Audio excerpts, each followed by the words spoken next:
morning. Start your day informed and ahead. Today is Friday, the 5th of June. I'm Angela Lagunsat Castro. And I'm Cheska Litoncala. We are bringing you the perfect mix of the headlines you need and the conversations that shape your day. From the news desk to the digital space, we have got you covered. I'm Pauline Verzosa, and welcome to Morning Matters. All right, Okay, another round of drama in the Senate.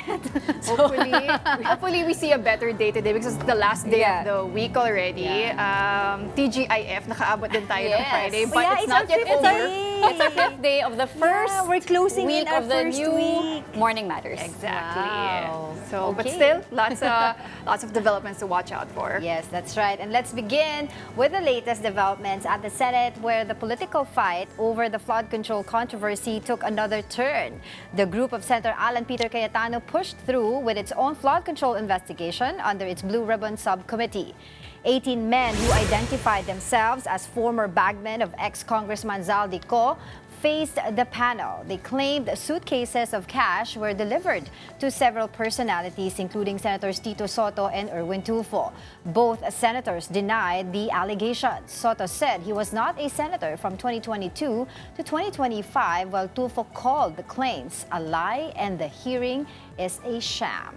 The witnesses also again linked President Bongbong Marcos and former House Speaker Martin Romualdez to the alleged cash deliveries, claims both have already denied. Former Senator Antonio Trillanes IV was also accused of receiving money, but he rejected the claim and said he would file cyber libel complaints. Meanwhile, the NBI said it received information that the witnesses were allegedly paid 5 million pesos each to testify. Cayetano challenged the NBI to appear before the Senate, while NBI Director Jaime Santiago Matibag said he would wait for a subpoena. Definitely, it's a lie, a blatant lie, kasi nga hindi nila masagot anong purpose pa. Saan nang galing yung sinasabi nila isa, dalawa, tatlo, apat, limang, whatever the maleta is. Kung sabihin nila, di ba, flood control, supposedly, flood control hearing daw yun. Eh wala naman akong flood control, balibalik ta rin nila. Tingnan nila yung GAA from 2022 hanggang 25, wala ako. Hindi po totoo yan. Talagang absurd yan. Hindi mo maisip kung paano gagawin yan. Wala po akong tinanggap na pera mula kay Saldico para sa ICC o para sa anumang purpose. At ang ICC mismo ay nagbigay na rin ng statement. Sinabi nila hindi totoo yan. So that's NBI Melvin Matibag. Yes. He's the director, current director of the NBI. So I was if you can remember, yesterday we were talking to Senator Erwin Tulfo, and I was able to talk to former Senator Drilon also, and they both said that even if the Cayetano block proceeds with their hearing, the flood control meeting, this won't be in the official records of the Senate. And in fact, yesterday there was no Senate secretary present, and also the stenographer to record whatever happened there yesterday. It wasn't even on the Senate's official YouTube page, right? Yes. It wasn't being live streamed Yes. officially. It wasn't on the website as well. So that's why a lot of other senators are pointing out that the hearing was illegitimate. It's not going to be on official Senate records. But it's interesting, what the Cayetano bloc still did yesterday. They still pushed through. They presented the 18 ex-Marines who used it as a platform to amplify their allegations that several other lawmakers and officials received maletas, including Senators Erwin Tulfo, who already denied. Tito Soto also Tito denied. Soto, kasi nadamay rin yung kanyang executive assistant, who right, si passed Mark. away in 2015. So, Yeah. medyo impossible na yung narrative na na When even the Senate Blue Ribbon Oversight Management Office weren't present yesterday kasi sila yung tasked to invite the guests and proceed with the oath, no? So nobody came over during that hearing of the Cayetano block. So that's why it was Senator Alan Peter Cayetano who did that, yung nag-facilitate ng oath-taking ng mga resource persons nila. So talagang, kumbaga, it was really divided, no, yung Senate natin yesterday. Yes, and speaking of the resource persons, yun na nga, NBI Director Matibag was saying that a relative of one of the Marines was the one who reached out to them, and then they took the statement, it's signed and recorded, it's with them. There's already a subpoena issued This was issued June 2.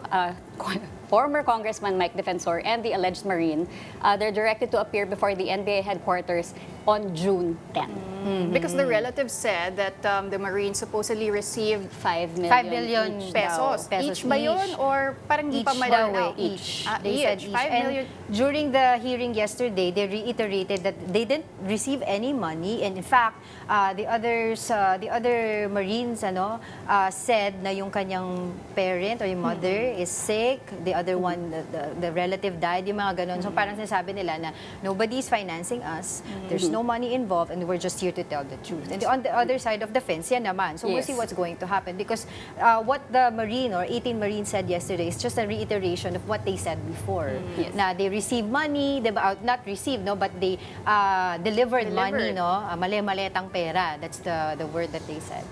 So there's a lot of he said, right now. But so we're going to have to monitor this. But what we will also be watching out for today, if there will be another senator who will move to the new Yes. majority block, may ganong usap-usapan. So they might be 13 by today, and that will be enough to formally elect acting Senate President Sherwin Gatchalian as the Senate SP. leader. In fact, it's good that you mentioned that because I was able to talk to Senator Erwin earlier again today on Good Morning Kapatid. And I asked that question, no, kung meron ba talagang totoo, there's a truth in that chismis na meron bang magkakaroon ng ika-13. And he said, actually, there are 2 or 3 senators who are sending their fillers already, who are thinking of, siding with the new majority. Kaya lang nagkakaroon sila ng mga pag-iisip because they don't want to be bashed by people because we all know naman what happens kapag may mga palit-palitan ng side. So we'll see what's going to happen. All right, but at this point, let's turn to another story. Senator Rodante Marcoleta sparked controversy after claiming that many members of the media are bayaran or paid hacks. In his opening statement during the Cayetano-led flood scam probe, Marcoleta questioned the media's coverage of the issue. Kayo pong mga participants sa media, nakaramihan po sa inyo ay bayaran. Members of the Senate media were quick to condemn their remarks, describing them as an unfair attack on the press and a threat to democratic discourse. The group said that while criticism of media coverage is part of a healthy democracy, there is a clear distinction between fair critique and the wholesale vilification of the profession. The Senate media also emphasized that the media should not be treated as participants in political rivalries. They stressed that journalists are accountable to the public and to the truth and not to political actors. Other media organizations also expressed concern over Marcoleta's comments, but the senator has since apologized for his remarks. Meron po bang basis yung frustration ko? Hindi ko po nila lahat. Wala akong sinabing the entire media ay bayaran. Wala po akong sinabing gano'n. Maybe I had some frustrations with PRs. Ang mga PRs kasi sila yung gumagawa yan. They spin all this. So pasensya na po kung ako'y nakapagsalita ng gano'n. I did not mean it. Ito po ay dahil sa frustration ko sa nangyari at sa nangyayari pong nakikita ko. Right, so following Senator Marcoleta's remarks, a lot of journalists, especially the Senate media, really took offense from what he said, right? Na bayaran ang mga media. He has since apologized already for what he said. Sabi niya, pasensya na po. I did not mean it. Ito po ay dahil sa frustration ko sa nangyari. But then again, it begs the question, you can't make sweeping and damning allegations just based on your frustrations, right? We know journalism is a thankless job. Yung mga journalists natin, especially sa Senate, they're really sacrificing a lot. And just 2-3 weeks ago, diba, they were even in the middle of that incident, that shooting incident at the Senate, and they were just trying to cover it to inform the viewers. If I may read parts of the Senate media statement. The role of journalists is not to serve politicians, political parties, or competing factions in the country's endless political battles. The Fourth Estate exists to serve the public interest. Its duty is to pursue facts, verify information, question those in power, and report developments without fear or favor. Yun. Pero kasi syempre, di ba, if Senator Marcoleta believes that there is media men na tumatanggap ng pera, and it is the right thing to do is to present evidence, no? Back it with evidence because it's really hard, it's dangerous what he said, it's also reckless. And of course, a public official's words carry so much weight. So he didn't just target the reporters, but it also undermined, no, the public's trust in the journalism itself. So dapat talaga pinag-aaralan muna yung mga sinasabi natin dito. Although he apologized already, but yun nga sabi nga natin, the damage has been done, no? And of course, yung mga journalists in the Senate, no, ginawa nila kasing parang naging automatic battlefield, no? Active battlefield yung Senate with all of the things that have happened. And our journalists there ay na-trauma sila, diba? And even when that happened, kahit na-trauma sila, etc., they still went back to work the very next day. Diba? With so much dedication and courage and and truth, armored with truth, diba? Na they will just do their job and to be pegged as bayaran. So talagang hindi mo masisisi yung mga grupo na magsabi ng ganito, yung i-condemn nila yung statement na yun. And just for context also, parang the frustrations also of Senator Marcoleta were rooted from not being allegedly mentioned when he appeared in the INC rally last year. January I think 2024. there wasn't enough yeah, coverage or any coverage at all that he was there. That's why he said, how come reporters did not see me or hear me as if I did not exist on that day? Even if he gave about a 45-minute speech in that rally that took place last year. But diba, at the end of the day naman, may editorial judgment din kasi ang mga news organizations. So if it was edited out or if it did not make it to the editorial agenda, then there's a reason You didn't for make that. the cut. There's a reason for that as well. I remember kasi during our series of Aplicante, yung senatoriables, we interview senatoriables doon. Tapos, at that time, it was Ma'am Ami, Sir Ed, and another one, I forgot si Lord ata. So they were interviewing Senator Marcoleta at that time, and he was just running for senator. And he already mentioned that. And he said na, kayo sa dyaryo nyo, hindi nyo ako mini-message. Andun ako, ang tagal ko nagagalit talaga siya in that interview, di ba? So, so na-reiterate lang itong sinabi niya. All right, from politics, we now turn to sports where the finals action is heating up, both in the NBA and the PBA. On the hard court, one team draws first blood in the NBA Finals, while another looks to build momentum in the PBA title series. The New York Knicks opened the NBA Finals with a 105-95 win over the San Antonio Spurs on the road in Game 1. Jalen Brunson led New York with 30 points, while Karl Anthony Towns added 18 points, 12 rebounds, and 4 assists. OG Anunoby also chipped in 17 points for the Knicks. For San Antonio, Victor Wembanyama finished with 26 points and 12 rebounds, but struggled from the field. Stephon Castle added 17 points, while Julian Champagny and Dylan Harper each scored 16 for the Spurs. Meanwhile, in the PBA, Barangay Ginebra will try to take a 2-0 lead against defending champion TNT in the Commissioner's Cup Finals tonight at the Smart Araneta Coliseum. Tip-off is set at 7:30 p.m.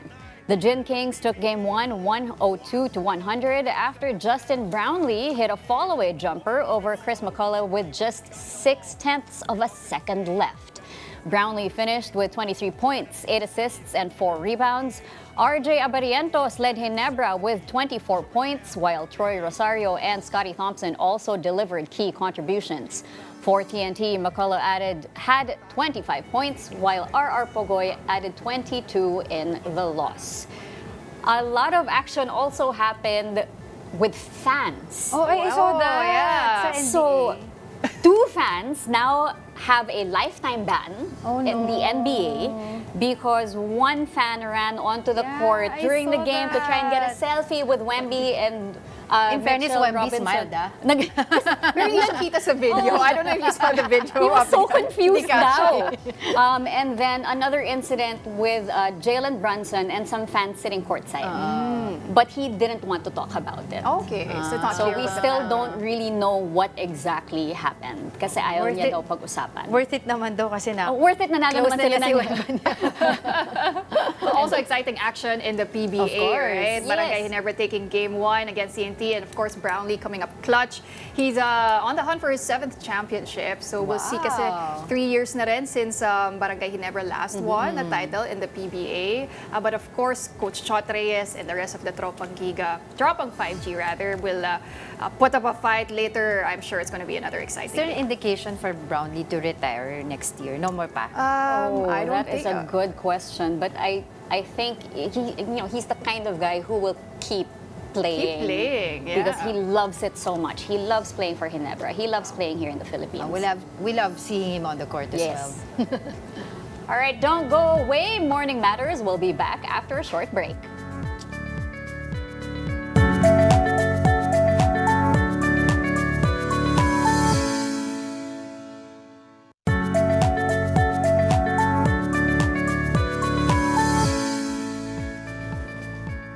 Welcome back. You're still watching Morning Matters here on One News.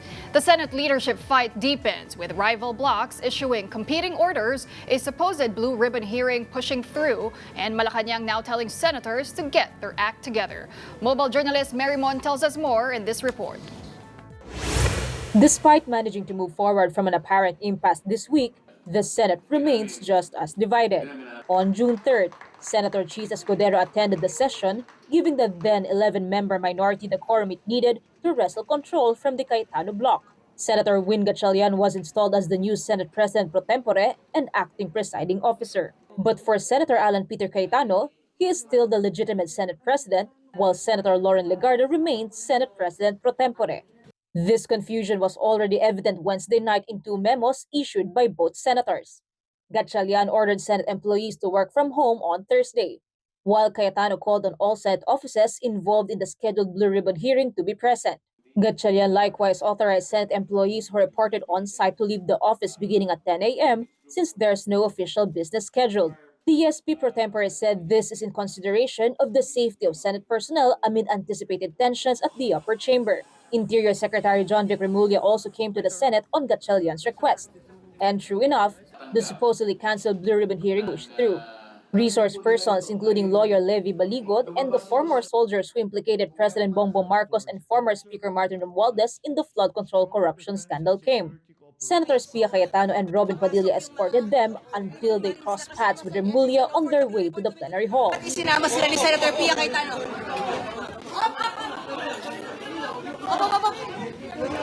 Oh my God! Senator, andito siya, Secretary John Vic Remulla at pinipigil siya, Senator Robin Padilla. Oh my God! Pero sinalubong kami ni DILG Secretary. I don't know what his business is here.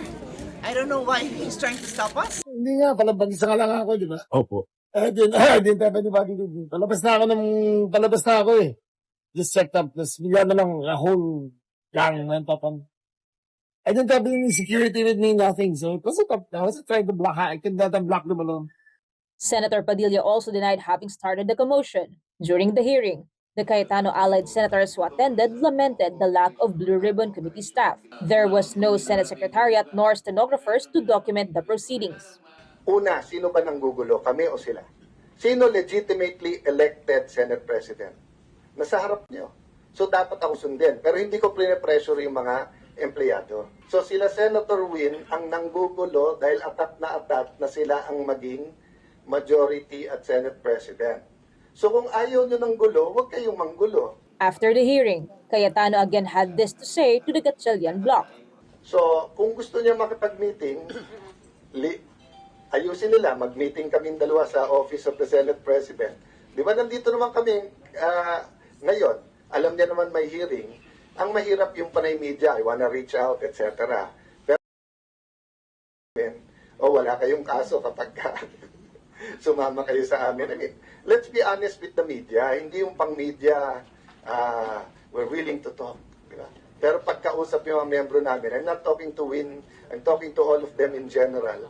Gusto nyo kaming kausapin, trinethreaten nyo kami, ini-intimidate nyo kami. Gagawin nyo illegal kahapon, tapos sabihin nyo, willing kayo makipag-usap ka, aminin mo, hindi ka naman Senate President pro tempore at hindi ka acting Senate President.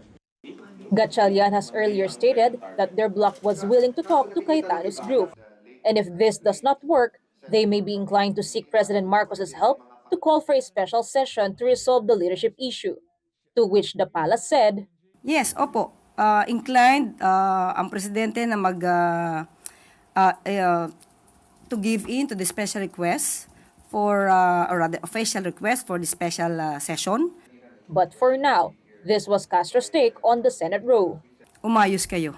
So the minority is now the group of Senator Alan Cayetano. Kung mayroong mangyayaring botohan, mayroong mangyayaring pagdidesisyon, kaninong boto ang dapat manaig? Minority ba o majority? Siyempre, majority rules.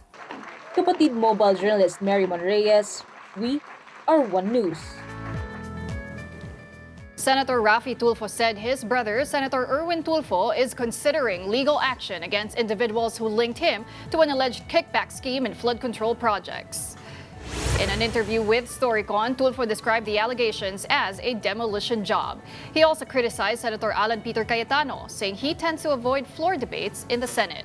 Tulfo also pushed back against comments from Davao Representative Paulo Duterte, who questioned the Tulfo brothers' conduct in public discourse and in the Senate. If you notice, yung dalawang vice chair ng Blue Ribbon nila, Alan, ay may mga kaso din. Si Jinggoy, saka si Marcoleta, may mga kaso yun. Kay Erwin, bintang lamang at part of the demolition job. In fact, I talked to Erwin right away. I called him up and he said, that's not true. Galit na galit siya. He will file a cyber libel case against those Marines na binanggit pangalan niya, maging doon sa mga senador na ini-implicate din siya dahil, remember, illegitimate sila eh. So, hindi sila covered ng parliamentary immunity. Yes. So, that was just a press conference. So, yari sila kay Erwin. Magdidemand raw si Erwin. Ayusin natin yung problema ng ating bayan. Tama na. I mean, labis-labis na. Yung mga pangyaring kahiyaan na dulot itong problema dinala ni Alan Peter Cayetano sa Senado. Kami, yung tapang namin, ginagamit namin sa tama. Kapag meron ng api, meron mga na-oppress, kinakampihan namin yon para mabigyan ng hustisya. Diretso. Itong malapit sa amin. Tinutumbok nyo talaga. Tinutumbok namin. Kung si Juan, inaapi si Pedro, di si Pedro kakampihan namin, away namin si Juan. Doon namin ginagamit yung tapang namin. Mga mahihina. Lalo na Para sa mahina. Hindi yung para makipagbardagulan, para magpasikat. We don't do that. kahit yung mga asawa na inabusa niya, na kwan. Battered women. Battered women, mga Yeah. kwan. Oh. Yung mga bata na abuso, na mumolestya. Yes. Doon namin ginagamit yung tapang namin hanggang sa masolve yung problema. Ang dami ka na nasolve na problema. Si Pulong ba may nasolve na yung problema. Now, lawmakers named in the alleged cash deliveries deny the claims, calling them false and a distraction from Vice President Sara Duterte's impeachment trial. Mobile journalist Amy Atienza has this report. Several lawmakers who allegedly received cash deliveries have denied the claims made by the 18 ex-Marines who showed up during the Cayetano Block's flood control hearing last June 4. Among those who were mentioned are Representatives Terry Ridon, Laila De Lima, Sandro Marcos, Jervy Luistro, Benny Abante, Zia Adyong, and Joel Chua. Even former congressmen with the likes of former Representatives Franz Castro, Arlene Brosas, and Robert Ace Barbers were revealed by the group of former military personnel of alleged corruption.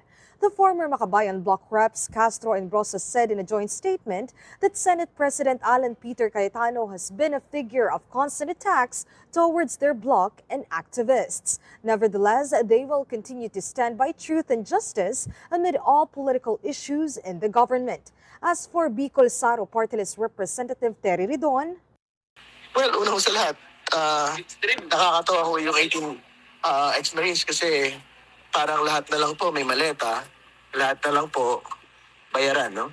Pwede sila na.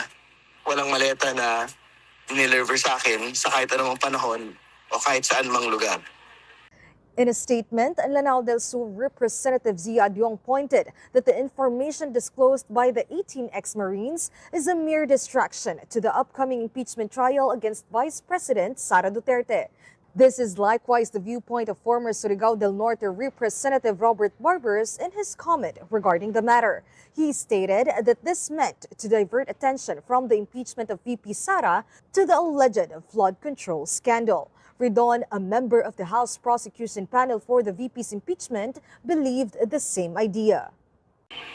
Tingin ko panggulo talaga itong araw na ito, no? Kasi marami po doon sa mga never na pangalanan ng affidavit po ng 18 Marines ay biglang pinapangalanan po ngayon. Ayun po yung una. Particular po yung mga miyembro po ng House Prosecution Panel. Yung focus naman po namin on what the 18 Marines stated, kasi yun po yung slander against House prosecutors, no? Including myself. As for the Vice's impeachment, the House prosecution team is still on the discussion on their reply to VP Sara's response to the summons. Ridon shared that they will not dignify the non-answer of the Vice President to the allegations against her. A pre-trial conference is also expected to happen on June 15. Kapatid Amy Atienza, we are One News. The Transportation Department wants more funds for bike lanes and active transport hubs, but advocates say safety, not just distance, should drive the plan. Mobile journalist Ivan Terinque has this report. The Department of Transportation, or DOTR, is seeking more than 1 billion pesos to develop active transport hubs and infrastructure across the country. The agency says the funding will help make roads safer and more inclusive for cyclists and pedestrians during their daily commutes. By 2028, DOTR is targeting the construction of more than 2,400 kilometers of bike lanes nationwide. The department is also building end-of-trip facilities and upgrading PUV stops with Wi-Fi and charging stations to improve the commuting experience.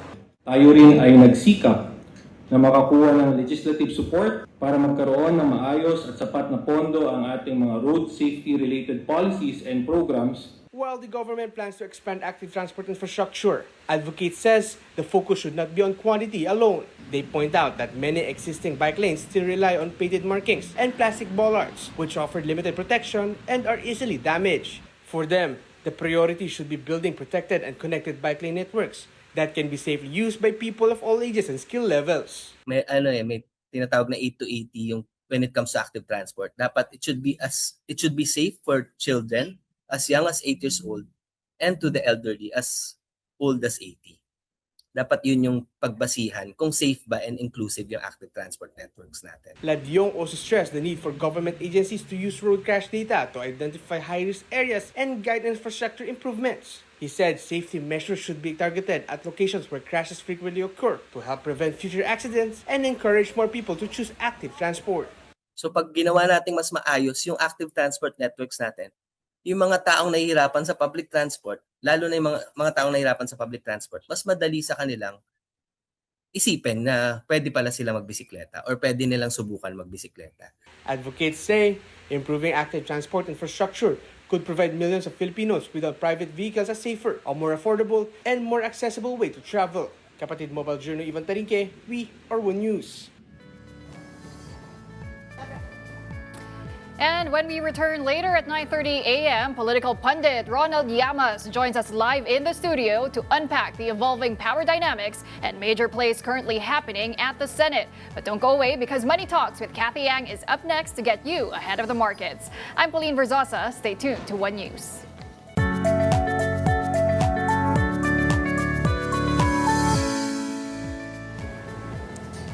Good morning, mga kapatid. I'm Angela Lagunsad Castro. And I'm Pauline Verzosa. You're still watching Morning Matters here on One News. The Senate remains in disarray as the Cayetano bloc pushed through with its own blue ribbon hearing despite questions over its authority.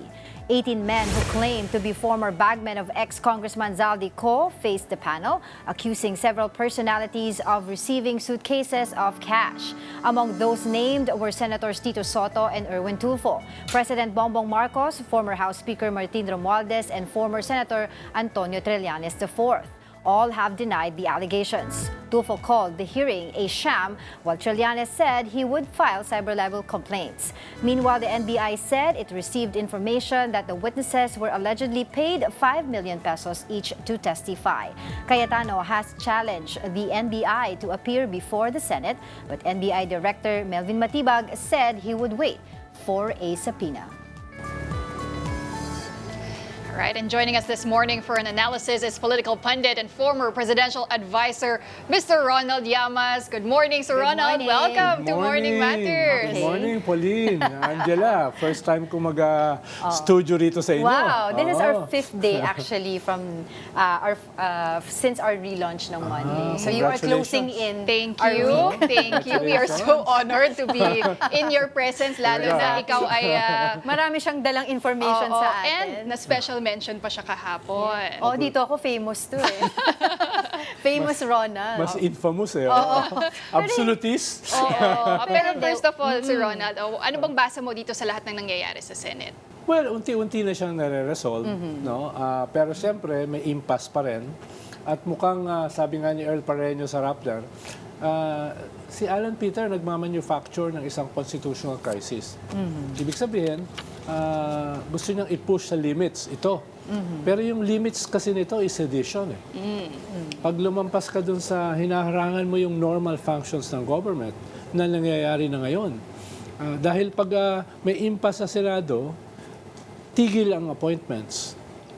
May more than 80 na from the Department of Foreign Affairs na naiipit. Merong mga generals na naiipit. Yung mga generals na yan, pag hindi yan na-appoint a year bago yung kanilang retirement, wala na yon. So kaya medyo nag-worry yung armed forces dito. No? Tapos yung legislations. Tapos na yung Freedom of Information Act bill sa Congress, third reading. Tapos na yung anti-dynasty. So hindi sila makapag-bycam ng maayos. Kaya at a certain point, the executive has to make a decision. Sino ba talaga yung nire-recognize nila? Pero umaandar na ito dahil nga napakita na yung jurisprudence na may basis yung pagtanggal kay Alan Peter with 12 votes, quorum, pero wala pang na-elect na kapalit niya dahil kailangan ng 13 votes. So pinakita na nila yung Cuenco jurisprudence.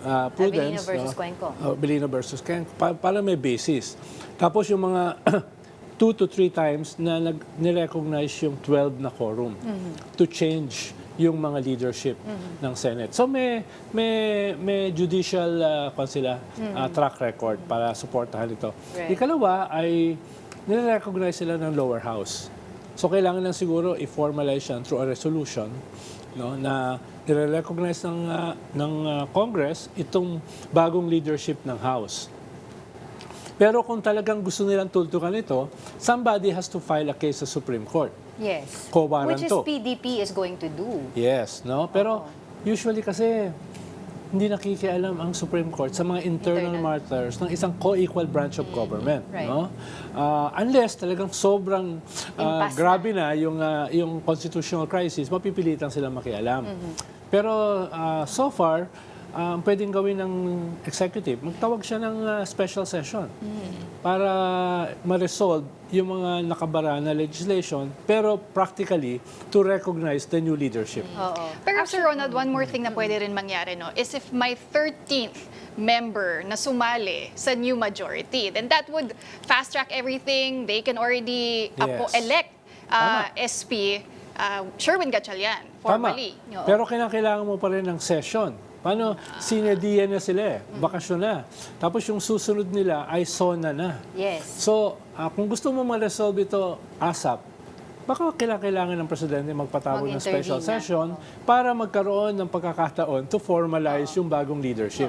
No? Dahil nga, July pa yun eh. Right. No? In between, nanggugulo na sila sa Senado. Yung sigaw ng mga realista kahapon, burn Congress, burn Malacanang, no? Well, si PBBM naman daw is willing to call a special session yes. upon the official request of the Senate majority. No? Yes, Pero kanina kasi I was able to talk to Senator Erwin Tulfo and he also mentioned to me that there are 2 or 3 senators, no, from the minority bloc are sending in fillers, Yes. no, para pumunta doon sa kanila. So, meron ka bang naririnig tungkol dyan? Well, may naririnig din ako dahil ang at stake kasi rito yung Senate as an institution, tapos yung political future nitong mga senador na ito. Siguro naisip nila, easily, pag tinignan mo sa social media, very unpopular eh. Yeah. Sila Alan Peter sila Marcoleta. So, yung iba siguro, iniisip nila, may future pa kami, no? Talo na kami. Yung iba, iniisip, may kaso kami, baka medyo mag-disappear yung kaso namin. No? yun So, nga eh. iba-ibang dahilan eh. Dahil, ang nakikita mo ngayon dito, different objectives. Una, si Alan Peter, may tradition yan ng pinapadlock yung City Hall, yung Congress, at ngayon yung Senado. Ang habol talaga niya, manatili na Senate President against all odds. Kahit maging hari siya sa ruins ng kanyang kingdom. Hindi sa Okay lang, basta kingdom. hari siya. No? Baka banatan na naman ako bukas. Babanggitin ka na naman niya. Ikalawa, yung mga senador na may kaso. No? Gusto talaga nilang mawala yung kanilang mga kaso by any means. No? So, yun yung ikalawang Hindi ba grupo. pangit yun sa sa imahe ng I don't know whose side it is, na kung mawala ang kaso nung alam natin supposedly may kaso, 'di ba? Parang Yes. even the people will question this. Yes, hindi Is there talaga really an agreement? Hindi talaga maganda yung optics. Pero halos kalahati ng mga senador kasi may kaso. Yeah. No? May 5 ka na may kaso ng plunder, may 2 ka na may kaso ng crimes against humanity, may 2 ka na mga corporate crimes, no? Tapos meron ka ba obstruction of justice. So, mamimili ka. Sino yung mas lesser ang hindi maganda sa optics, no? Pero yan, lahat yan pwedeng kanya no? Sabihin nila, katulad ni Cheese, tumutulong ako sa institusyon. No? Tapos, wala namang lalabas dyan na minasahe yung kanyang kaso eh. The case remains. Yeah. Di ba? Kaya, pero in the real world, these things happen. Mahirap na maging naive din kasi, di ba, Sir Ron? Pero what do you think is the prevailing sentiment right now dun sa Cayetano block? Ano yung niisip na ngayon ng kanyang mga allies and yung mga ibang senators? Does Senator Cayetano still enjoy the support of his supposed allies? Yes, dahil marami kasi doon may kaso eh. Di ba? Ikalawa, merong core group doon na talagang DDS o Pro-Sara. No? So, tapos andun pa yung kapatid niya. So, meron naman ganun. Pero magtataka ka, bakit 4 na kakampi niya wala kahapon? Yeah. Di ba? O isa-isahin natin yung 4 na yun. Sino yung wala? Well, wala yung Lahat. 2 bilyar, wala si Bongo, wala si Joel. Joel Villanueva. No? Dapat nandun sila lahat para magpakita ng unity eh. Dahil nga may ganong klaseng crisis eh.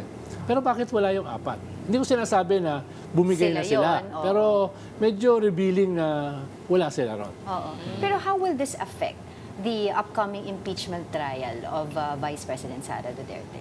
Very much, no? Very much. Dahil nga nagsosolidify yung dating majority, no? Ang kailangan mo 16, no? Diyan. Kahit makulong yung 5, 16 pa rin yung kailangan mo.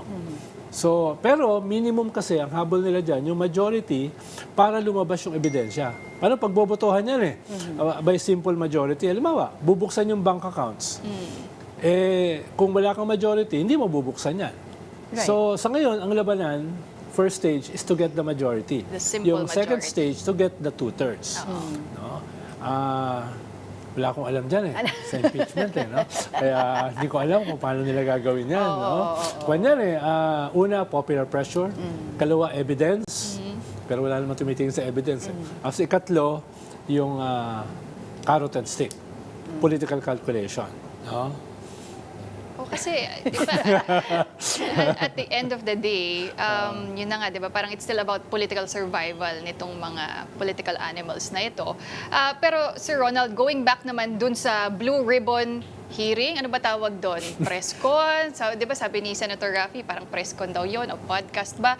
Ng Cayetano block, what did you make of the allegations made by the 18 ex-Marines? But naghahanap ako ng something new. Ito na kasi yung sinabi nila dati na with all the contradictions, no? Ayun lang nadagdag si Erwin Tulfo at saka si Father Flaby. Magsaysay award yun, Yes, So yes. nadagdag sila ron, no? Halimbawa, ako, kilala ko si Father Flaby. Napakaliit na cubicle lang tinutuloy niya. No? So, medyo improbable na tumanggap siya ng maleta. Inalaska ko na lang siya. Sana all. No? Tapos Erwin Tulfo, magsasampay yata ng cyber libel. Yes. No? Katulad ni Trillanes. No? Pero, alimbawa, nakakatawa ron, may tense moment. Dahil nandun si Lauren Legarda, kasama siya sa test affidavit na binigyan ng maleta. No? Kaya medyo tense yung moment na yon. Tapos yung medyo weird na binigyan si Senator Soto, hindi pa naman siya senador noon. No? Last May lang siya naging senador. So, yung ganun ba, ng mga contradiction, it weakens the testimony. No? Tapos, parang akala ko may lalabas na bagong testigo, o si Gutesa, o kaya yung dati, si Saldico. Parang may ganong klaseng indication na mag-zoom ulit si Saldico. So, parang medyo kapos yung nangyari. Kaya, tapos dahil hindi siya recognize nung bagong majority, edi presko lang dating niya. Oo. Kumbaga, it's not recorded, no? It's not Yes, in wala the sa Senate records yun. official records. Tapos binanatan pa kayo, mga bayaran daw kayo. Oo nga eh. Kumbaga parang, don't you think yung with what Marcoleta has said yesterday, it also divided the attention of what was to be the focus is yung hearing, di ba? Yes, So parang yes. nagkaroon ng division na konti na lang dun sa hearing ang nakinig, more on battle of Marcoleta versus the media. Yes. Natawa nga ako dahil yung dahilan niya, sa pagsabi na bayaran kayo, dahil nung nagsalita siya sa isang rally last year, wala daw lumabas. 45 minutes. pangalan niya, Oo. oo. Kakatawa Yun ang dahilan. Para sabihin na bayaran kayo. No? Oo. Natawa ako ron. No? Pero anong nakikita mong naging parang pinaka mission or goal of that hearing yesterday? Because you said there was no additional information. Yeah, It was just a reiteration of what was said before. Yes. Diba? So, pero ang alam din ng Cayetano Block na hindi naman yung mapuput in record. But still, they pushed through. Well, dahil una, nire-recognize nga nila na sila pa rin yung leadership. No? Siyempre, gusto nila i-consolidate yung kanilang base. Yung mga senador at saka yung mga nasa labas. Yun yung kanila audience nila. At mukhang hindi dyan magtatapos. May build-up yan. Alam ko, going into June 12. Plano nila mas malaking rally. So, may ganun silang agenda. No? Ikalawa, ay ipakita sa tao na kami pa rin ang majority. Pero parang hindi masyadong nag-succeed dahil kulang nga sila.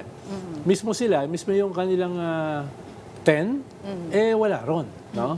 At may indication na baka mabawasan pa. No? So yun yung ikalawa nilang layunin. Tapos ikatlo, mukhang balak nila magpakita ng bagong ebidensya pero hindi dumating. No?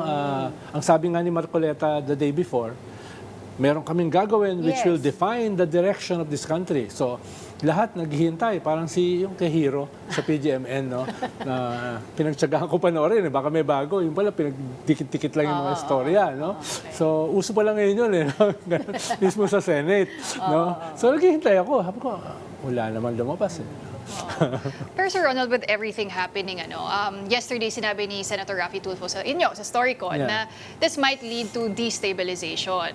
And syempre, we don't want that. But based on the trend, what's happening, are we headed there? Do you think? Well, may plano yung mga may ibang grupo dyan, no? Dahil desperate na sila. They're crossing into dangerous territory. Yung sinasabi ko nga, sedition. Ang definition kasi ng sedition, haharangan mo yung normal functions ng gobyerno. At ngayon, nahaharangan.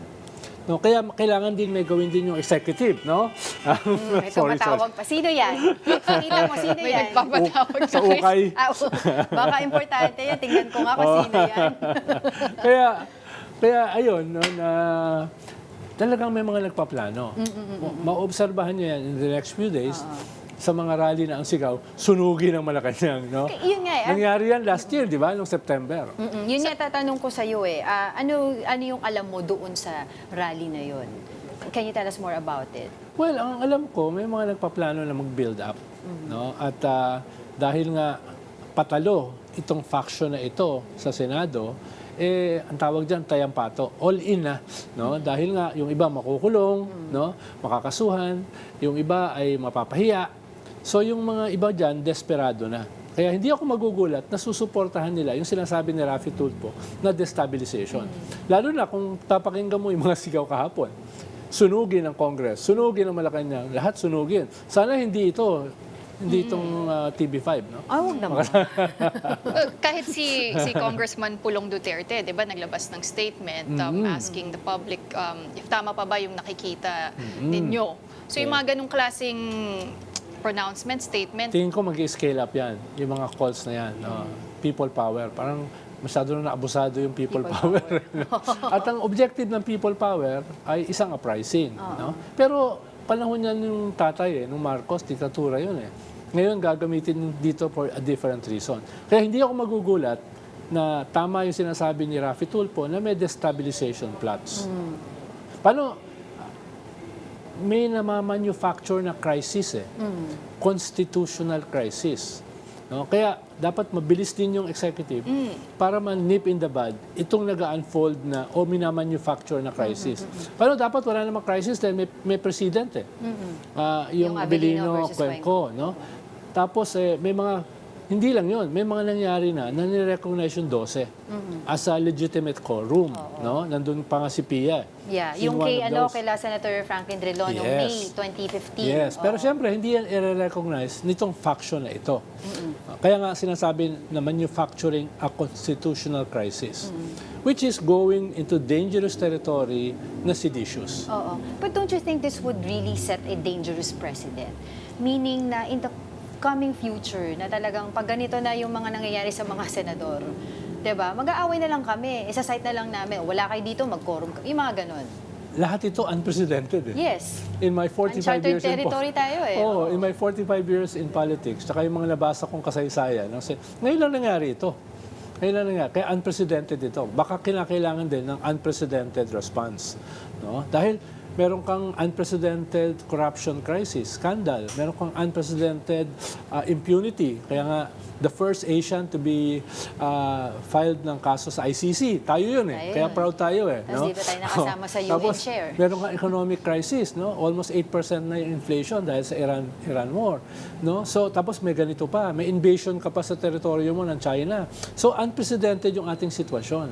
So kinakailangan mo ng decisiveness do sa leader, no? Para ma-mitigate itong mga nag-unfold na crisis ito, lalo na itong sa Senate. Dahil sabi mo nga ay kausap ko yung mga ambassadors these past few days eh. At itong susunod na mga araw, nagwo-worry sila. Anong nire-report nila sa bansa nila, sa mga investors? Anong sasabihin nila? Ang gulo-gulo. No? Kahit si Vietnamese President Lam, 'di ba? Hindi na natuloy yung kanyang meeting sana with the then Senate President Alan Nakakahiya Peter yun. Cayetano. Pero No, may mga ganun, no?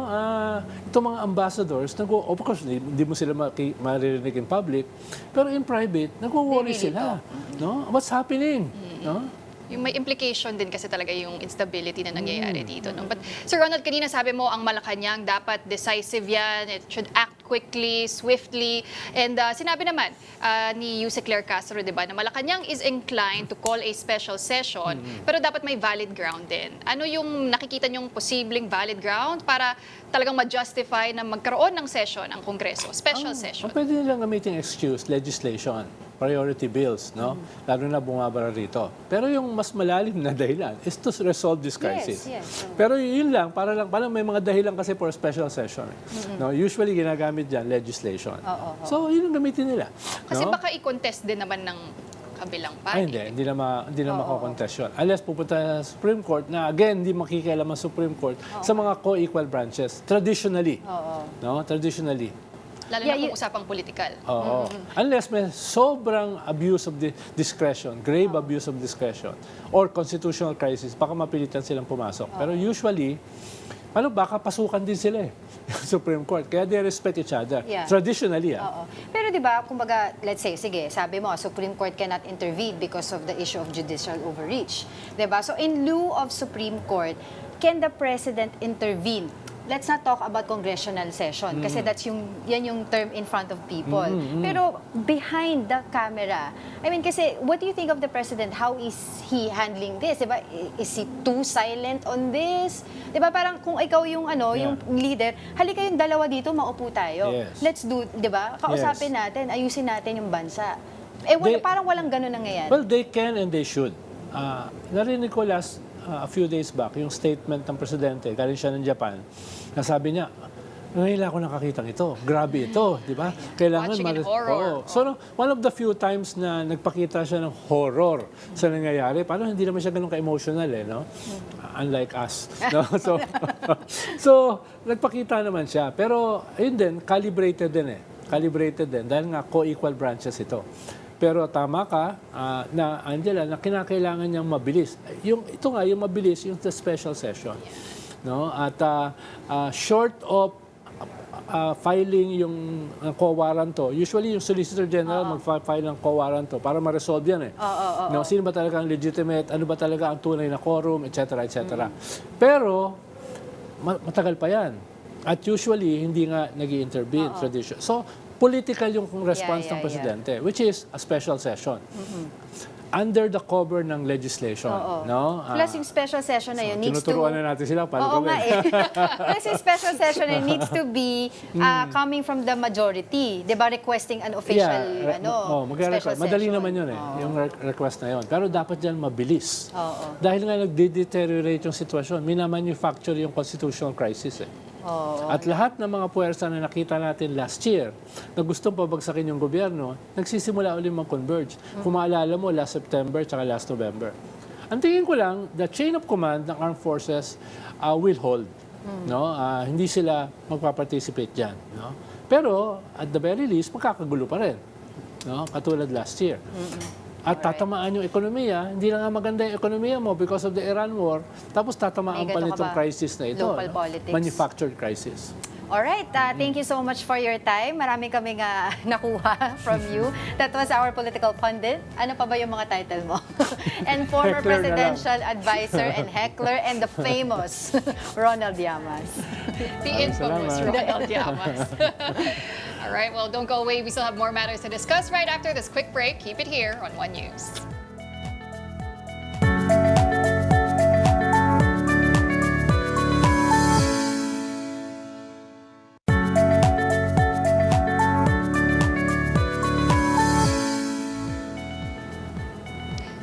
Good morning. You're still watching Morning Matters here on One News. The Office of the Ombudsman has filed graft and malversation charges against contractor Curly Discaya and 10 others in connection with an alleged anomalous flood control project in Kalumpit, Bulacan. More details in this report. Assistant Ombudsman Miko Clavano and DPWH Secretary Vince Dizon have filed charges before the Malolos Regional Trial Court for violations of the Anti-Graft and Corrupt Practices Act. The case includes a bailable charge set at 90,000 pesos, as well as a non-bailable malversation case against alleged big fish Curly Discaya.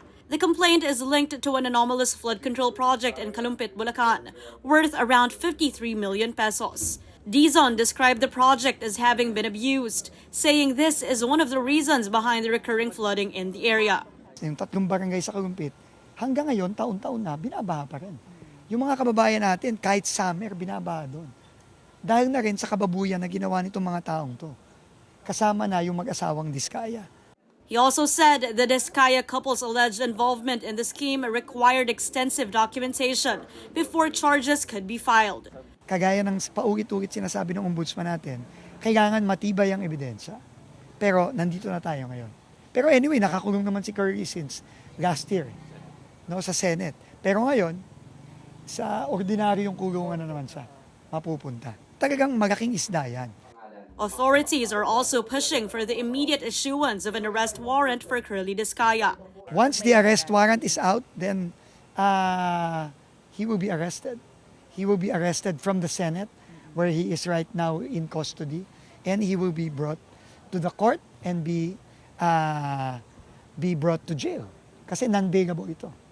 Meantime, the Ombudsman has identified 11 individuals to be charged in total.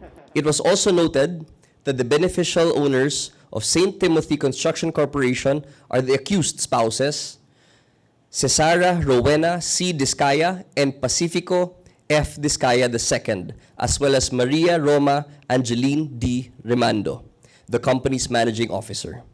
While 8 DPWH officials and 3 construction executives have been named as the accused. Former DPWH officials previously tagged as witnesses are not included in the charges due to immunity agreements with the Office of the Ombudsman. Officials say additional cases are expected to be filed in the coming days as the investigation into the flood control scandal continues. Kasi talagang kailangan, hindi tayo pwedeng basta-basta lang mag-file ng kaso.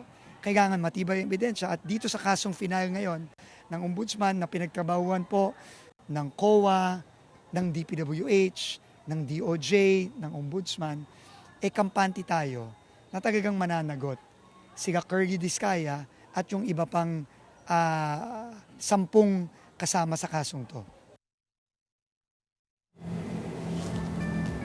In other news, the Philippines inflation rate slowed to 6.8% in May 2026 based on the latest data from the Philippine Statistics Authority or PSA. And for the details, let's bring in mobile journalist Fatima Baduria. Fatima, good morning. Anong factors ang nag-contribute sa mas mababang inflation ngayong buwan? Angela, tama ka, bumagal ang inflation sa bansa to 6.8% nitong Mayo ayon sa Philippine Statistics Authority mula yan sa 7.2% na inflation rate noong Abril. At mas mababa rin ito sa forecast ng Bangko Sentral ng Pilipinas na matatandaan nating nasa 7.1 to 7.9%.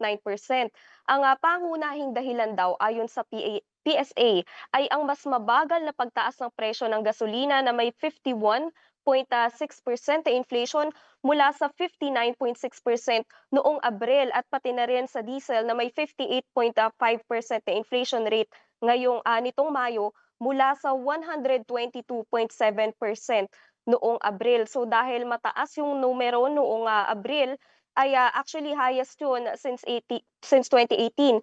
Bumaba siya ngayon at in-expect din naman yan ng PSA ayon sa report nila nung nakaraan at bumagal din overall yung pagtaas ng presyo ng pagkain nitong Mayo na may 5.7% na inflation rate mula sa 6% noong Abril. Pero kung titignan ay food pa rin yung major contributor sa kabuuang inflation ngayong Mayo. Ang numero 1 dyan ay ang presyo ng bigas na may 15.6% na inflation, mas mataas mula sa 13.7% noong Abril at highest itong inflation rate ng bigas since July 2024 daw, no? At ramdam talaga ito dahil sabi nga rin ni Yusek Claire Denise Mapa ay mabigat yung weight nito sa food basket ng mga Pilipino, lalo na yung mga nasa bottom 30% income households na nakakaramdam ngayon ng 8.4% inflation mula sa 8.5%. So bahagya lang yung pagbagal ng inflation at ramdam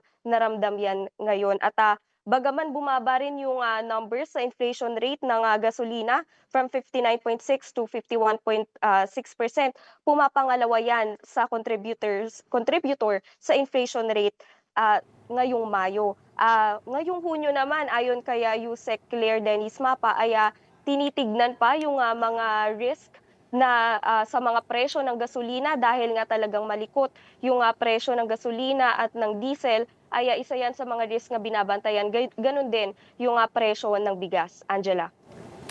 Well, Fatima, you also mentioned that transportation is also one of the factors that contribute nga itong mababang inflation this month. Pero I was wondering, does this mean yung mga ayuda or assistance that the government did in the past few months in the transport sectors ay hindi effective?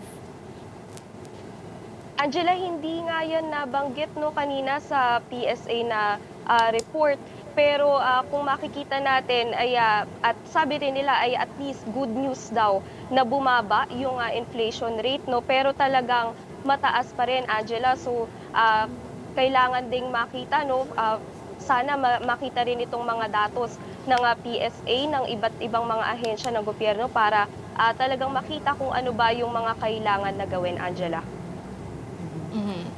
And Fatima, gano'n naman kalaking bagay yung pagkakaroon ng ceasefire talk sa Middle East, ano, para matulungan na rin na mag-slow down ang ating inflation?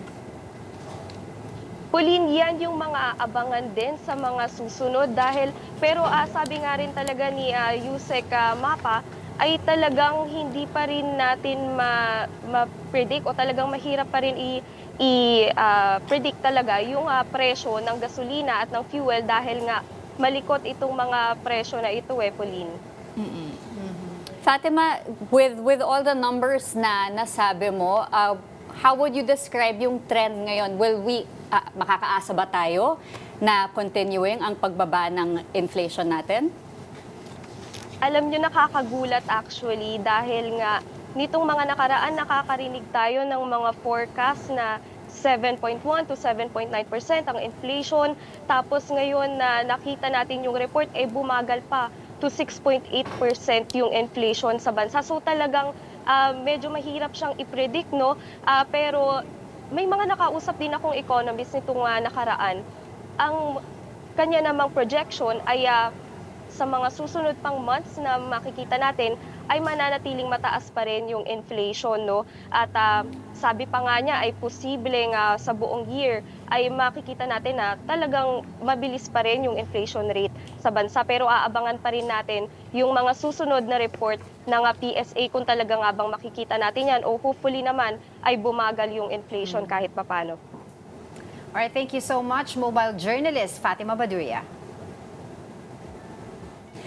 Filipina sprinter Zion Corrales Nelson is now the country's fastest woman after breaking the Philippine 100-meter record in California. Mobile journalist Denise Valdesancho reports. Filipina sprinter Zion Corrales Nelson has etched her name into Philippine athletics history. The 27-year-old broke the Philippine women's 100-meter record after clocking 11.19 seconds at the McNabb Sprint Series in California, surpassing the previous mark of 11.27 set by Christina Knott in 2020. For Zion, the achievement was immediately clear the moment she crossed the finish line. But as soon as I saw the time, I knew I did. And it was just like a culmination of just like all emotions. But it was just one of the first times in a while that I just felt like I had a really good executed race. The national record is the latest milestone in a journey that began at a young age. Nelson first represented the Philippines as a teenager and went on to compete at the collegiate level in the United States. But her path to becoming the country's fastest woman was far from easy. But I got injured for basically like the next 3 years. So I just kept getting injured every season. So it was mentally so tough to just keep trying to get back into it. I think in the back of my mind, I always knew that I just wanted to prove it to myself that I knew I could compete at a high level. And I wanted to come back and make sure that I had no regrets and no guilt. Now, after finally breaking through, Nelson believes there is still plenty of room for improvement as she pursues her biggest dream yet of qualifying for the Olympic Games. Before returning to the Philippines for the ICTSI Philippine Athletics Championships, Zion will first compete in the Taiwan Open World Athletics Continental Tour Silver. And while she has already rewritten the record books, she hopes her success can help elevate Philippine athletics on the world stage. But I just want us to be like a country that, people are kind of scared at the line of, those Philippine athletes are here. Mobile journalist Denise Valdesancho, we are One News. Coming right up, we are talking hoops with one of the most dominant forces in collegiate basketball, UAAP champion and MVP Kent Pastrana joins us live next to discuss the rising momentum of the women's game and her golden farewell run. Stay tuned. More Morning Matters returns after a quick break.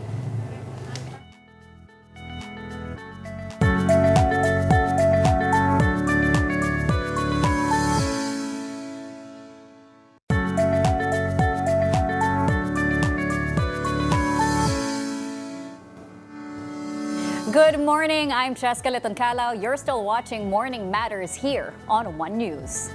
Kent Pastrana ended her UAAP career in style, leading the UST Growling Tigresses to a double championship finish in season 88.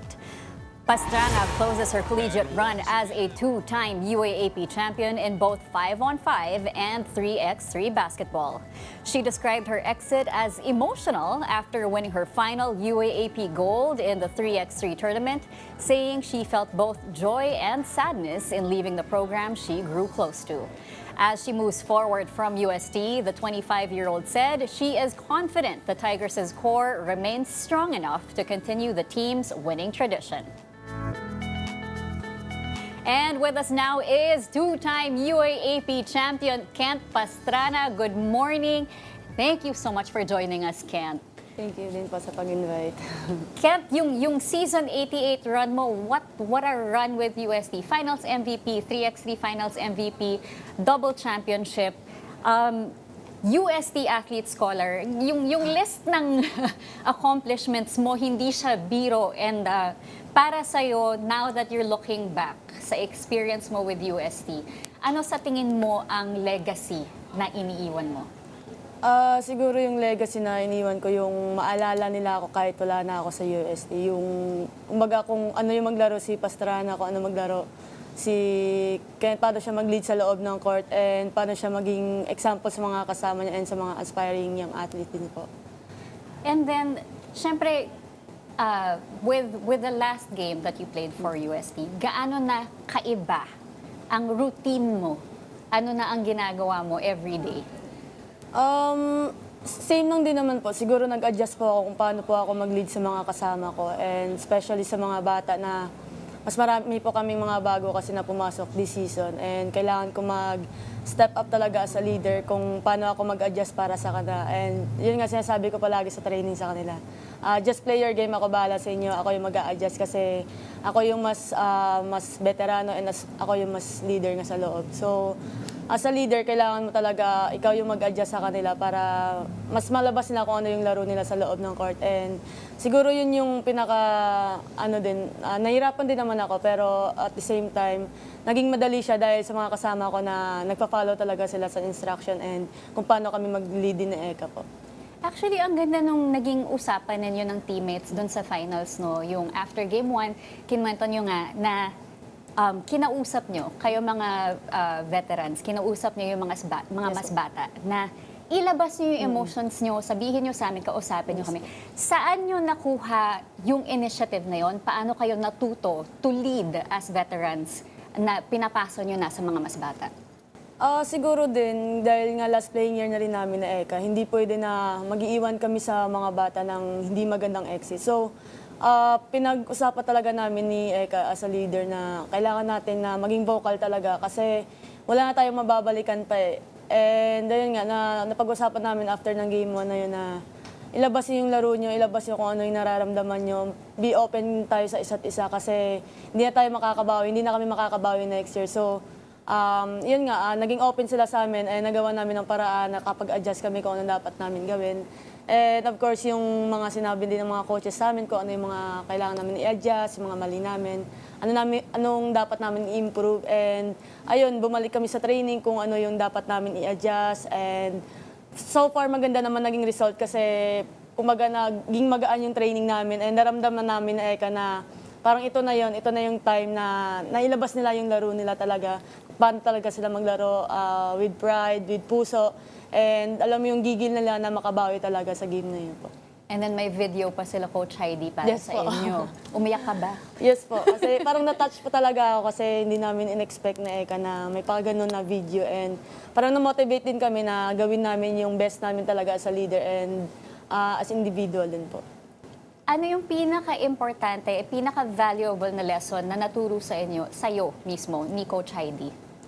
Siguro yung pagiging mabuting tao, yung character talaga as a player and as a person. Nag-grow talaga ako kay Coach Heidi sa mga tuturo sa akin araw-araw, sa training. Hindi lang pagiging athlete, pagiging person talaga.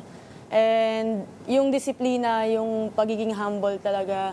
And yun yung hindi ko talaga makakalimutan kay Coach Heidi, kung paano ka mag-lead sa loob ng court and sa labas man ng court, kung paano ka maging good example pa sa mga tao. And then, syempre, kung veteran ka sa UST, sa Gilas Women's, yung debut game mo, I think, was July 2025? Yes po, last year. So, para sa'yo, yung experience mo sa UST and yung experience mo sa Gilas Women's, paano nakatulong ang isa't isa? Malaking adjustment siya for me kasi from collegiate and national team ka na, hindi siya naging madali sa akin. Pero at the same time, ginawa ko lang yung part ko, yung best ko, kung ano yung role ko sa team, sa Gilas. And ayun nga, ginawa ko lang kung paano ako makakontribute sa loob ng court, which is defense. And yun nga, iniisip ko palagi na pag pinasok ako ng coach, gagawin ko lang yung best ko, kundi man sa offense, sa depensa, maging vocal, mag-cheer sa mga kasama ko. And ayun, nagawa ko naman po ng maayos. And sana mas marami pa akong matutunan pa po and mag-grow pa po as a player and as a person po. Pero nabanggit mo rin kasi dati na ikaw mismo strict ka din. Yes po. Saan ang galing yung work ethic mo, yung disiplina mo, yung pagiging strict mo sa sarili, pati sa mga younger teammates? Saan mo natutunan lahat yon? Since high school po kasi yung discipline talaga sa training namin sa coach ko sa Silay. Iba talaga eh. Kailangan may disiplina ka sa sarili mo para mas mag-improve ka everyday. Kasi mas mahirap pag wala kang disiplina, parang feeling ko hindi ako nag-i-improve. And ayun, parang na-apply ko siya sa college. Parang natulungan ko rin yung mga teammates ko na kailangan may disiplina ka sa sarili mo, time management talaga. And i-balance mo yung pagiging athlete tsaka pagiging student talaga. Para mas maganda yung result, yung in the future ng magawa mo po. And there was a time na yung mga kuya mo ayaw kang, Yes. ayaw kang paglaruin ng Opo. basketball. Kailan nag-iba yung tono nila? Siguro po nung lumipat po ako ng ibang school and nakikita na po nila ako na kaya ko makipag-compete sa sa sports po. Kasi dati ang dami ko pong sinalihan na sports bago pa ako naging basketball player. And sabi ko sa kanila, try ko, tingnan na lang natin kung maging successful ako sa basketball. So, paunti-unti, nag-support na sila sa akin, palagi na sila nanonood. Every game ko po nanonood sila pag malapit lang po. And ayun, nung nasa US po ako, nagpa-flight po talaga sila from Bacolod para manood po dito pag available and kaya po ng budget po. Yun. Nagwa-one-on-one ba kayo ng mga kuya mo? Dati po naglalaro po kami. Pag umuwi po ako sa bahay, pag andyan po sila, naglalaro-laro po kami. Sino na nanalo? Minsan sila, minsan ako. Okay, and then just recently, Gilas Women 3x3 made history na yung first time ever nila manalo sa FIBA World Cup 3x3, FIBA 3x3 World Cup. Gilas Women was Philippines ranked 17. Italy ranked 11. Natalo nila ang Italy 17-13. Siyempre, the legend herself, Avril Bernardino, and of course, sila Mika, sila Camille. May nakausap ka na ba kina Casey? Or Wala pa naman po about sa 3X. Pero si Ate Avril tsaka si Casey, naging teammate ko na po sa 5B po. So, yun. And so para sa'yo, yung mga nakikita mong gano'n na nangyayari sa women's basketball, ano yung pakiramdam mo pag nababalitaan mo, pag napapanood mo yung Gilas Women on the world stage, nakasama ka, mainstay ka eh, kasama ka? Ang masaya lang din po kasi ang hirap din ng trabaho nila na ginagawa nila makipaglaban sa ibang bansa para ipaglaban yung bansa po natin ng Pilipinas. And proud din po ako sa kanila kasi pinapakita po talaga nila yung puso nila sa loob ng court. Every time naglalaro po sila, kung paano po sila mag-work as a team din po. And hindi po talaga sila sumusuko kahit malakas po yung kalaban. Pinapakita nila yung makakaya po nila and binibigay naman po nila yung best po nila. And then, syempre, yung under-18 naman, Yes. natalo nila ang Singapore, Vietnam, may game sila against Indonesia tomorrow. For the younger ones, ano yung thoughts mo sa future ng women's basketball sa Pilipinas? Sobrang bright ng future nila kasi yun nga, nung pumunta pa ako sa Bacolod nung isang araw ata, nanood po ako ng game nila nung opening. Sobrang nakaka-inspired sila kasi nung time namin na ganyan, iba yung kumbaga yung moment na yon, nakaka-inspire sila kasi binibigyan sila ng maraming opportunity, exposure. Parang sabi ko sa sarili ko, ang saya naman nila tingnan, nakaka-proud sila kasi the way sila maglaro, talagang pinapakita nila yung puso nila sa loob ng court, palaban talaga sila. And ayong nakaka-proud lang din na naging part sila doon sa Pilipinas na yon. And sabi ko nga sa kanila, nung nag-talk ako, sabi ko, bigay niyo lang yung best niyo kasi nakaka-proud kayo and sobrang malaking blessing na binigyan kayo ng opportunity na maging part sa team na yun. And yun nga na nung nanalo sila, sobrang saya ko kasi yung nakita ko yung mukha nila na sobrang saya ng moment na yun and very, very proud talaga ako, lalo na sa mga taga-US na players po. Pag napapanood mo yung mga mas bata, yun na nga yung mga accomplishments nila and nakikita mo yung emotions sa mukha, bumabalik ba yung mga pinagdaanan mo as an athlete as well? Yes po, parang nanonood po ako, parang nag-flashback, parang dati ganyan din ako nung bata ako. Parang sobrang saya ko talaga pag nananalo sa loob ng court. Siyempre, pag bata ka, iba talaga yung emotion mo, pag pinapakita yung energy mo. Doon parang nag-mix emotion ako doon na ang sarap naman sa feeling na makita sila. Kasi ganyan din ako dati. Parang, ayun nga, yung moment na yun, sobrang proud talaga ako sila and happy din po at the same time. Kailan mo na-realize na yung kung gaano ka-importante mag-impart ng lessons as a veteran to the younger ones? Siguro since nag-start po ako ng college, kasi sabi ko nga sa sarili ko, hindi pwede na parang petiks-petiks lang ako. Kailangan maging all out talaga ako palagi sa sarili ko kung paano akong maging successful na player and as a person po. Kasi hindi naman natin masasabi na hanggang kailan tayo maging player. So, kailangan mabalance talaga yung pagiging athlete at pagiging student po. So, sinasabi ko sa sarili ko palagi na kailangan disiplina, maraming kailangan i-sacrifice, challenges, kailangan talaga matutunan kung paano ko maka-improve din sa sarili ko. And ayun, hindi siya naging madali yung mga pinagdaanan din kasi maraming challenges and sacrifices, lalo na malayo po sa family po. And then para sa'yo, ano pa ba ang mga pwedeng magawa para ma-elevate ang women's basketball sa Pilipinas?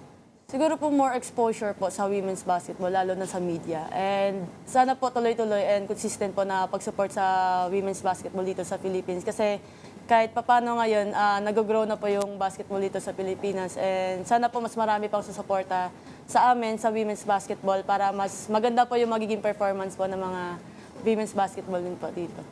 But, I mean, syempre, you are setting a very great example naman. And yung generations ng players na naglaro before you, sino yung pinakamalaking naging impluwensya sa'yo? Marami din nag-influence sa akin, lalo na si Coach Heidi talaga.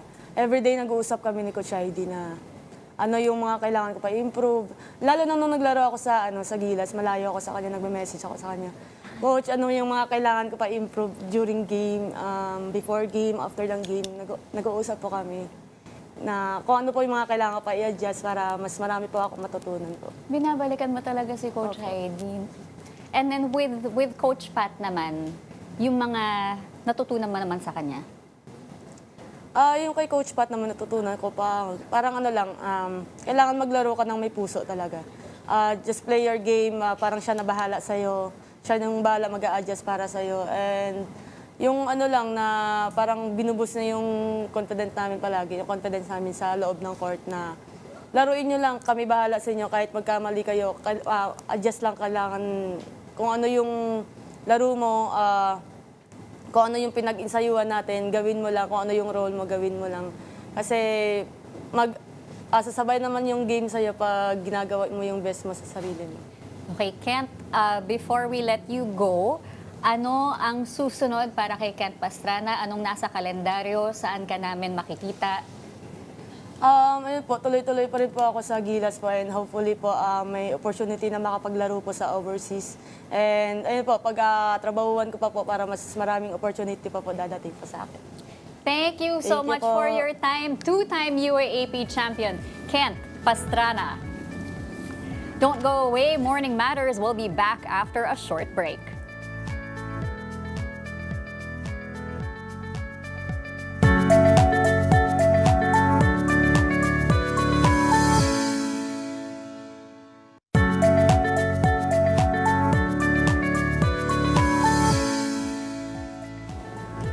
Good morning mga kapatid. You're still watching Morning Matters. All right, and that will do it for us for today's news. But before we go, I want to ask my co-anchors, what are your takeaways from not just today, but the entire week? Ayan. Oh my God. Of course, I want to congratulate us. Oh, yun na. Congratulate ourselves. Diba? We did it. This is our First week was eventful. Eventful, memorable. Diba? Exciting. horrifying. All the adjectives, all the superlatives. All the feelings that we can say. Yeah. But the takeaway would be for today is the one that Secretary Ronald said, the rally that is going to be on June 12. So how many people are going to join that rally and how significant is this rally for the whole situation? So we will My see. takeaway from that as well is hopefully cooler heads will prevail. Of course, at the end of the day, we don't want any destabilization, right? It's the last thing we need. We are still dealing with a crisis. So sana naman hindi umabot doon. And at the end of the day, of course, we should put politics aside. And in sports? In sports, again, Kent Pastrana, what an amazing guest. Athletes like that setting a great example for the next generation of athletes, especially in women's sports. Yes. Women have been making their mark in not just basketball, but even tennis, Other volleyball, sports. football, boxing. Ayan. Because who run the world? Girls. I love Kaya it. all girls din tayo dito. All right. And that wraps up today's episode of Morning Matters. I'm Angela Lagunsad Castro. We hope we've given you just the right start to your morning. I'm Cheska Liton-Calao. Let's make the day matter. I'm Pauline Verzosa, and we'll see you again on Monday. Happy weekend. Kapatid, we are One News. All sides, all the time.